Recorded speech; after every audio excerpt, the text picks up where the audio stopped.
welcome back to another episode of Pokemon Knowledge. On today's episode, I just want to talk about a conversation I had with one of my coworkers today. And I've worked with this coworker for years and years, and we've talked about all types of different stuff. But for whatever reason, the topic of conversation never really made its way to what did his wife go to college for. So finally, after years of working together, the topic finally made it there. And I asked him, what did your wife go to college for? And he responded, she went to school for art. And I laughed at first because I was like, oh, the typical meme major, like you go to school for art, good luck finding a job after college. So I asked him, what does your wife do now for work? And I was very surprised because he replied that she actually does work at an art gallery. But her job in the art gallery is what's called a collections manager and kind of like an art consultant. So I said, well, what does a collection manager do?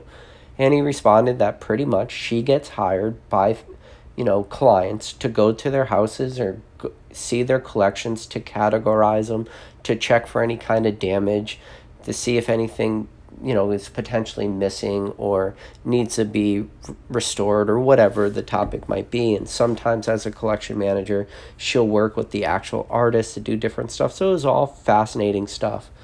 But it was funny because as he was describing it to me, while he was talking, all I can do in my head was relate everything he was saying about what his wife does by managing collections and, how they preserve the art and do all this stuff. I just kept thinking about Pokemon cards because everything she does, I was already super familiar with the process. And how crazy that is to say, but it's the truth. As he was describing step by step what she did, I was able to very easily ask him questions and talk about things that she probably does every day. And he was almost surprised at how much knowledge I had at what she did for a living.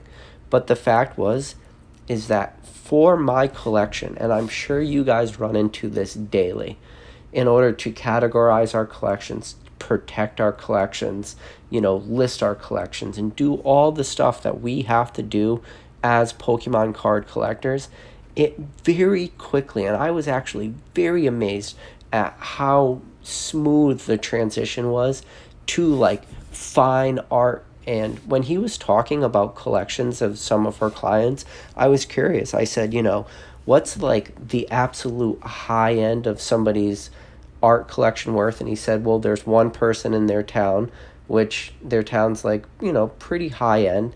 One person has close to a $70 million art collection. But most of the people that she works with on a daily basis have a $2 million art collection. And in my head, I was like, yeah, maybe there's probably no one really out there that has that $70 million Pokemon art collection, but there's definitely a lot of people out there who are in that $2 million range, and I'm sure there's more people than we'll ever be able to count who are in that six-figure range, so anything over $100,000 that their collection's worth.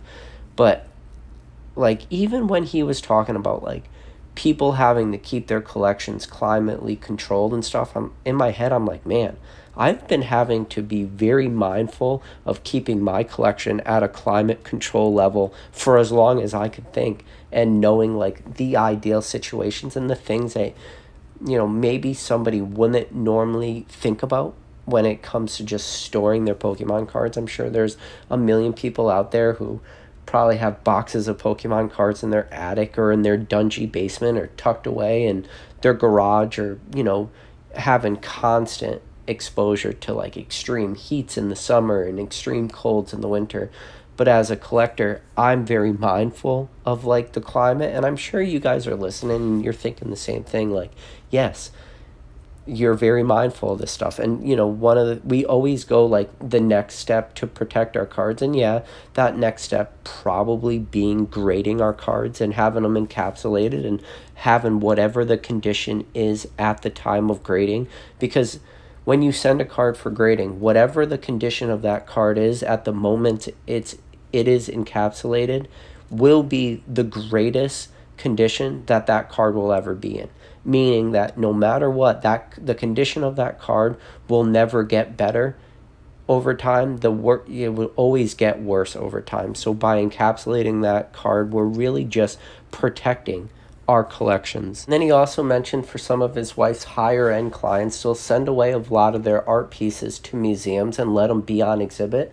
And he was saying to me, like, he always found that very fascinating, that people don't care if they're the ones actually enjoying that artwork as long as they know they own it. And when he said that, the first thing I thought of was PWCC Vault.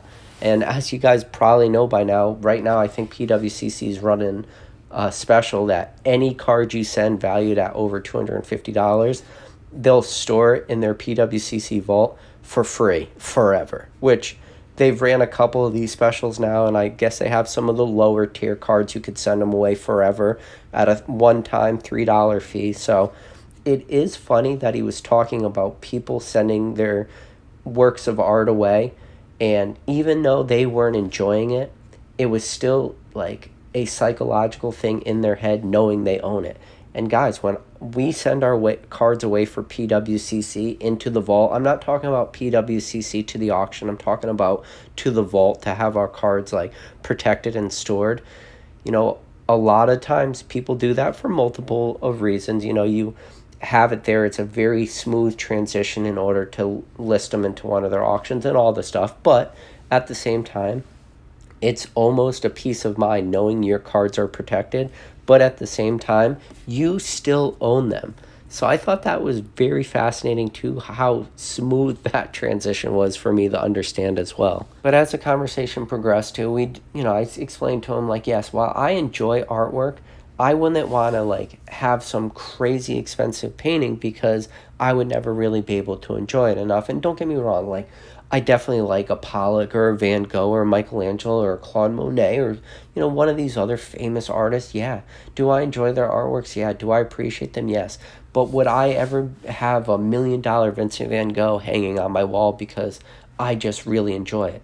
No, probably not, because that painting would be worth $1 million and I would probably want the money over, just some random painting.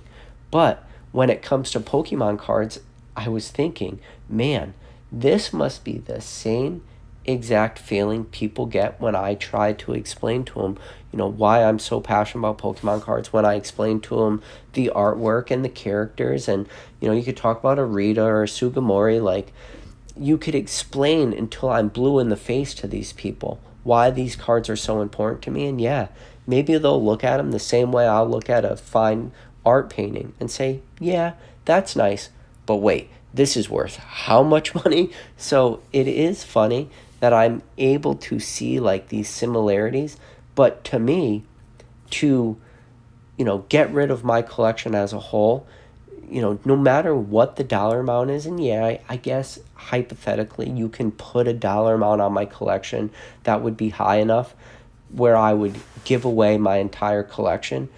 But there's always that like caveat. If I did that, I would use so much of that money to rebuild that collection. Because yeah, do I believe that I could rebuild my collection for cheaper than in what it's worth? Yeah, because I'm a strong believer in picking up cards raw, send them away for grading, at current grading turnaround times and all that stuff. Would that take me years to do to get back to right where I am? Even if I had, a dollar for what everything I own is worth, yeah, it would still take me years. But yes, I am definitely digressing a little bit, but I just wanted to give you guys an understanding of like my mindset and how, people not in the Pokemon hobby from the outside looking in could look at the way we collect cards very similar to how I looked at the fine art and how expensive it is, and that it wouldn't be worth it for me to have those paintings. Yes, for the sake of sounding cliche, this is an example of just how art imitates life. And it is amazing that how in my daily life I am able to use the Pokemon hobby as a whole for everything that I've learned, for things that I've done, and how I can relate it to so many different aspects of so many different parts of my life. And it is amazing. And yeah, this was just one very small example of where I was able to relate to somebody I work with and have a, decent understanding of the art market because of how easy the transition is from Pokemon into the fine art market. And the more I conversed with him, the more we had a conversation. No, did I bring up Pokemon? I didn't. For me to have that conversation with somebody, I could understand how it'd be very tough for them to relate to that. But for you listening, I'm sure you're very easily relating to everything I'm saying. And at the same time, you could probably even go in depth on this conversation yourself and talk about how, so many different aspects of the Pokemon hobby, because at the end of the day, the hobby as a whole is just so immersive. And yeah, from the outside looking into Pokemon might seem, very mundane and very basic. But as you, as a listener to this channel, as me talking, we know that this hobby is anything but. And it is a true representation of how art imitates life. And there's so many different facets of life. And yeah, on this channel, we do talk about the artwork sometime, but, there's like the financial aspect of the hobby. There's the collecting aspect of the hobby. There's the psychological aspect of the hobby.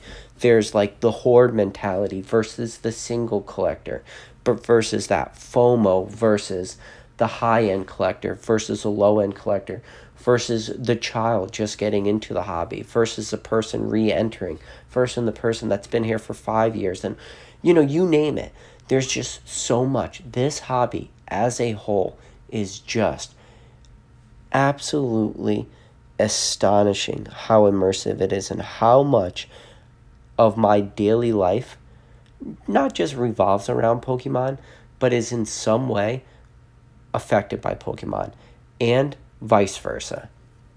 And one of the amazing things about this hobby, the same as life, is in life, you always should be striving to get better. And I don't care what it is in your life. If you want to strive to get better at, your job or your family life, or, maybe you play a sport or you have a hobby or you do whatever, you always want to strive to get better. But one of the only ways you can really get better is by learning and practicing. And it's the same thing in the Pokemon hobby. In order to get better as a collector or investor or whatever you want to be, whatever your niche is going to be in this hobby, the most important thing is just knowledge. And it's the same today as it was yesterday, as it was the day before. The knowledge in this hobby will bring you to levels and bring you to areas that you probably don't even know exist yet. And that's just the most amazing thing. And I've said it before and I'll say it again. I am so happy to have this hobby in my life, and the amount of joy and the amount of happiness that it brings me, I can never equate a dollar amount to. You can't really equate your happiness. It's very hard to put it into words. And I hope you guys understand that. And I hope you guys have that same sort of passion. Because if you have that passion for this hobby, no matter what you do, you will be successful. It's not a matter of if you will be successful. It's just a matter of when. And maybe you've already are. And, whatever you want your collection to be, whatever you want to take out of this hobby, you can. But always, make it worthwhile. Always make this hobby be enjoyable. And I've said it before and I'll say it again. If at any point you are ever doing anything in this hobby that is making this hobby unenjoyable for you, I can let you know right now you are doing something wrong.